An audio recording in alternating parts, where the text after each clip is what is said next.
اعوذ باللہ من الشیطان الرجیم بسم اللہ الرحمن الرحیم نحمدہ ونصلی ونسلم علی رسولہ النبی الکریم اما بعد فاعوذ باللہ من الشیطان الرجیم بسم اللہ الرحمن الرحیم اللہم صلی علی سیدنا و مولانا محمد وعلی آلہ وصحبہ وبارک وسلم۔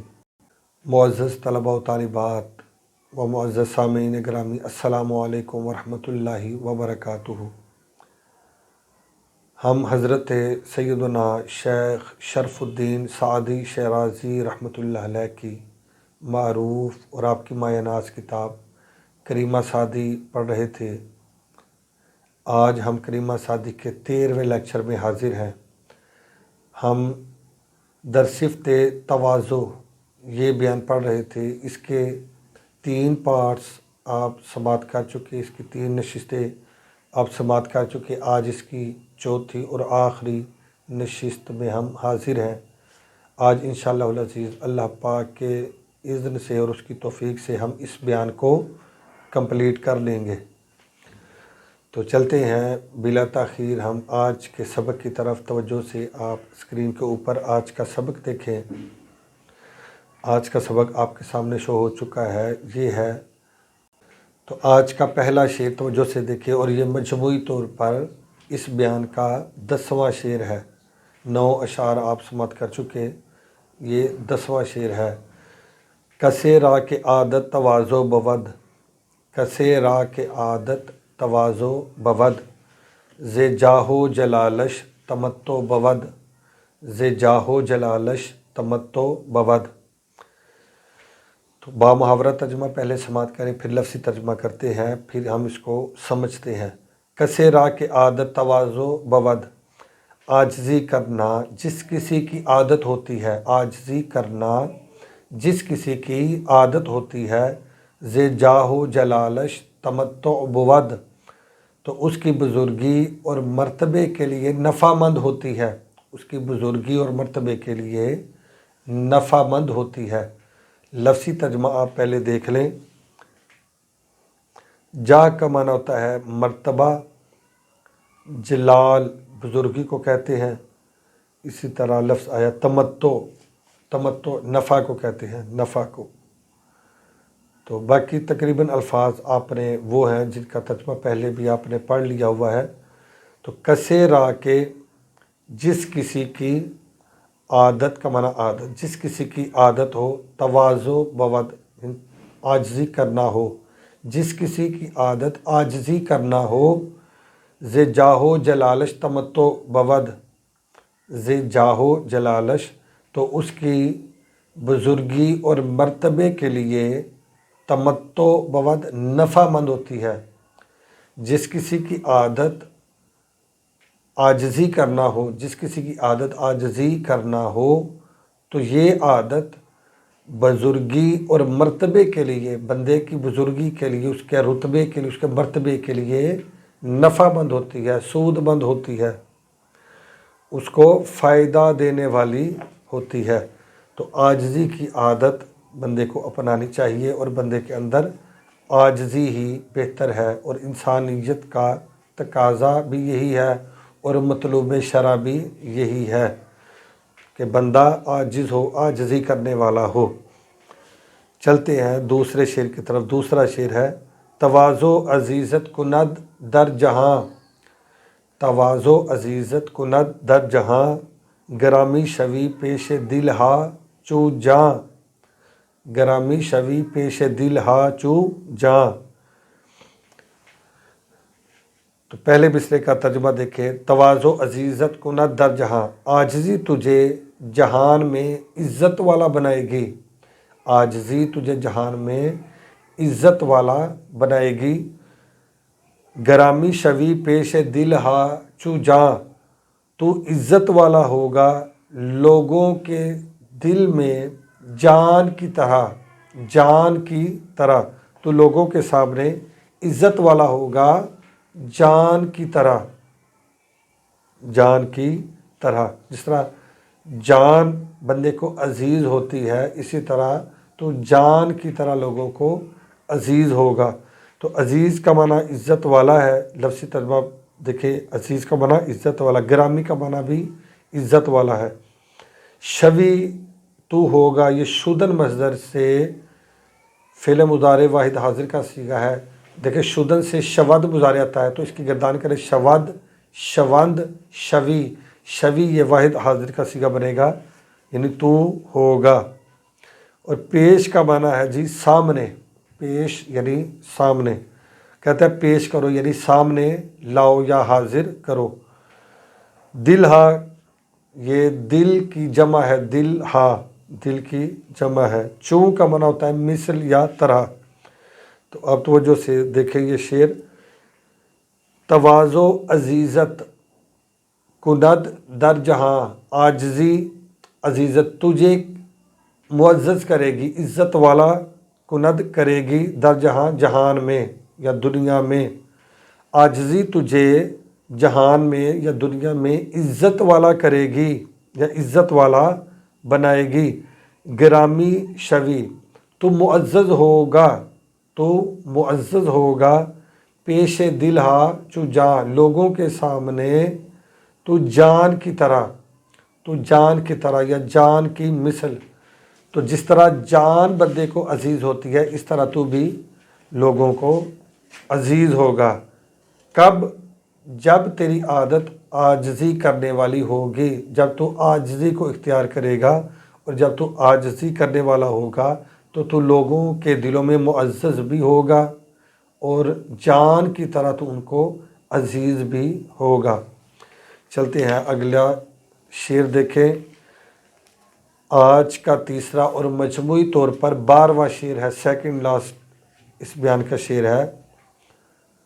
تواضع مدار از خلائق دریغ، تواضع مدار از خلائق دریغ، کہ گردن ازاں برکشی ہمچو تیغ، کہ گردن ازاں برکشی ہمچو تیغ۔ پہلے مصرعے کا ترجمہ دیکھیں، تواضع مدار از خلائق دریغ، عاجزی کو مخلوق سے دور نہ رکھ، عاجزی کو مخلوق سے لوگوں سے دور نہ رکھ، کہ گردن ازاں برکشی ہمچو تیغ، کیونکہ اس سے تیری گردن بلند ہوگی، کیونکہ اس سے تیری گردن بلند ہوگی، مثل تلوار کے، یہ تلوار کے مثل یا تلوار کی طرح اس سے تیری گردن بلند ہوگی۔ لفظی ترجمہ دیکھیں پھر ہم شعر کو سمجھتے ہیں۔ مدار کا معنی آیا ہے مدار تو نہ رکھ، تو نہ رکھ، یہ داشتن مصدر سے فعل نہیں کا صیغہ ہے۔ داشتن کا معنی ہوتا ہے رکھنا، دارد اس سے مضارع کا صیغہ آتا ہے دارد، اس کی ہم گردان کریں دارد، دارند، داری، داری، تو یا کو دور کیا تو جو بچے گا وہ امر کا صیغہ بن جائے گا، وہ بنے گا دار، یعنی امر واحد حاضر کا صیغہ بن گیا دار۔ تو شروع میں میم لگا دے جو فعل نہیں کے لیے لگاتے ہیں تو یہ بنے گا مدار، تو نہ رکھ، اس کا معنی بنے گا تو نہ رکھ۔ دار کا معنی رکھ، مدار کا معنی نہ رکھ، دار مدار یعنی رکھ نہ رکھ، تو یہ ہے مدار نہ رکھ۔ اسی طرح دیکھیں لفظ آیا ہے خلائق، خلائق یہ خلق کی جمع ہے، اس کا معنی ہے مخلوق یا لوگ۔ اسی طرح دریغ کا معنی پوشیدہ بھی ہے اور دور ہونا۔ اسی طرح ازاں یہ اصل میں ہے از آں، ازاں یعنی اس سے یا اس کے سبب سے۔ برکشی کا معنی بلند کرے گا، یہ برکشیدن مصدر سے فعل مضارع واحد حاضر کا صیغہ ہے، برکشی تو بلند کرے گا۔ ہمچو کا معنی ہوتا ہے مثل یا طرح۔ تیغ، تیغ کہتے ہیں تلوار کو، تیغ کا معنی تلوار۔ تو توجہ سے اس شعر کو سمجھے، تواضع مدار از خلائق دریغ، تواضع مدار عاجزی کو تو نہ رکھ، مدار تو نہ رکھ، عاجزی کو تو نہ رکھ، از خلائق مخلوق سے یا لوگوں سے، دریغ دور یا پوشیدہ، یعنی مخلوق سے، لوگوں سے عاجزی کو دور نہ رکھ۔ کیوں کہ گردن ازاں، کیونکہ اس سے یا اس کے سبب سے تو گردن یا تیری گردن برکشی بلند ہوگی، اسے تیری گردن یا تیرا سر فخر سے بلند ہوگا۔ ہم چو تیگ، تیگ کی طرح یعنی تلوار کی طرح، جس طرح تلوار بلند ہوتی ہے، اور یہ ایک سمبل ہے فتح کا، فتح یابی کا یہ ایک سمبل ہے کہ جب بندہ میدان جنگ میں فتح حاصل کرتا ہے تو وہ ایسے تلوار کو اوپر لہراتا ہے، تو یہ ایک فتح کا سمبل ہے، یہ ایک فتح کی علامت ہے۔ تو جس طرح تلوار بلند ہوتی ہے، اس طرح تو عاجزی کرنے کے سبب سے لوگوں میں ممتاز ہوگا اور بلند ہوگا۔ عاجزی کرنے کے سبب سے تو لوگوں میں ممتاز ہوگا اور بلند ہوگا۔